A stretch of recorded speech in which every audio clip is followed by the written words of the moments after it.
Welcome to A Slice of Therapy. This podcast was created with Anchor.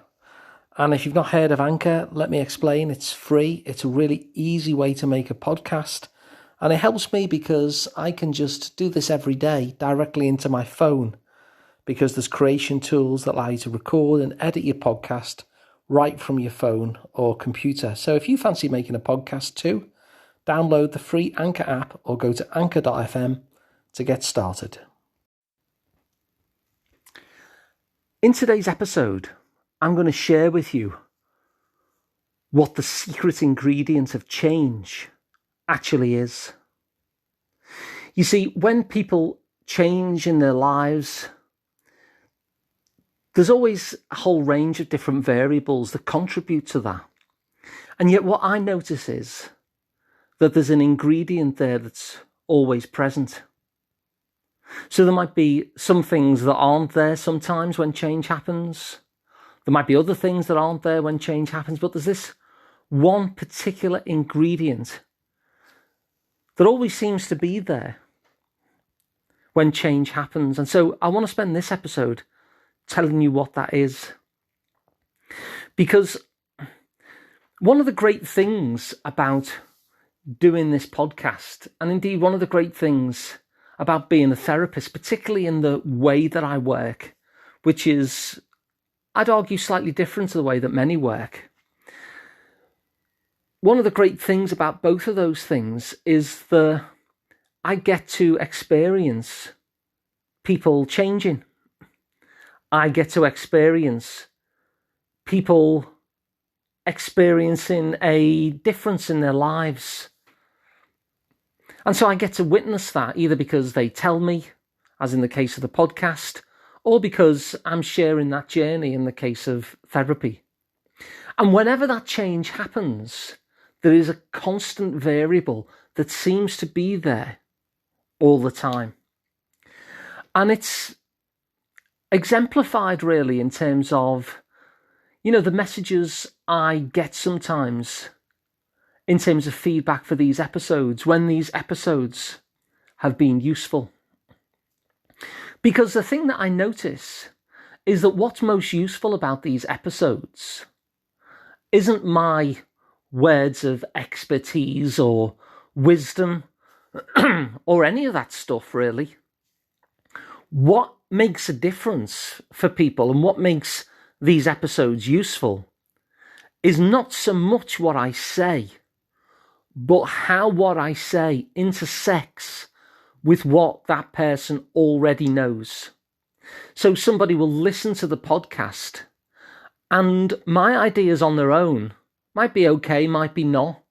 But what really gives them superpower is the fact that it lands with a person who already has a life experience, who already has a range of knowledge and expertise and experiences and insights already within them. And what happens is that the things that I say will start to spark off those things that are already within them, the knowledge and insights and genius that's already within them. And you know how one animal would mate with another animal and then it creates something else? That's how reproduction works. The real kind of benefit of these podcasts, I think, and it's the same with any book as well, is the idea reproduction. So just in the way that animals reproduce by combining with each other, there's a kind of idea reproduction that goes on. When, for instance, my words in these episodes land with you and your life experience and everything that you know and all the wisdom you already possess before you even started listening to this. And the two things, my words and your knowledge, they kind of collide and spark up some other kind of adventure, some other kind of exploration in your mind. And you think, oh yeah, that here is landing with this that I already had. And so generates a new pathway of thought, a new way of thinking about things by marrying up what I've said and what you know.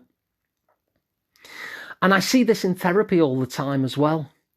You see, the way that I work as a therapist is I try and reconnect you with all of those insights and genius and strategies that have worked before. It's not the only thing I do, but it's a key part of what I do, because people tend to come in attached to a story of what's wrong with me. And in fact, there's a ton right with you. And part of my job, I think, is to bring the power of you back into your awareness so that you can use it on your own behalf. And so when I get this kind of feedback, or when I watch clients change for the better, that's the thing that I notice. I notice that the key ingredient for change is not what I say, is not events, it's you. That all of the power and all of the insights and all of the genius that you already have is what brings about change. So that when people find these episodes useful, it's not simply that I've said something and it's been downloaded into their brain and then it's like, right, I will do that then. I will follow this great guru's advice. No, and in fact, I don't recommend that anyway. What's really valuable is how it connects with what you already know, how it connects with your power, your wisdom, your genius, your brilliance, your expertise. Because when that happens, and I notice this as well whenever I read a book, it isn't so much what the author has said. It's that kind of co-creation between me and this author I've never met. Their ideas and my experiences and ideas all melded together into a mush that sends me into a direction that's completely different sometimes. Often the thing that I most get from a book that I read is not what the author said, but what the author inspired in me, that what the author brought out in me.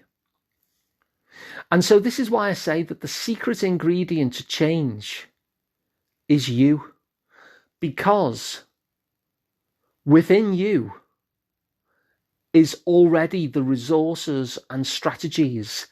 Even if you don't believe that at the moment, even if you seem totally disconnected from the power of you, it is there.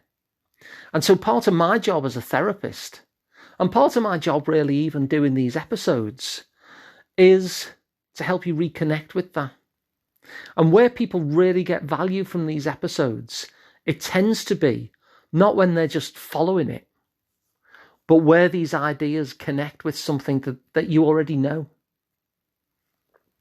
And it goes back to something I've said before, that in therapy, there's always two experts in the room. People often go to therapy and say, right, I'm going to see an expert and that will sort it out. But actually, you bring so much expertise as well. And so why would you have a therapeutic process that misses you out? Especially if what we're trying to do is come up with some sort of interventions that are actually going to fit this wonderful, unique person that you are. And so I'm saying this to kind of remind you that you are really the engine of change.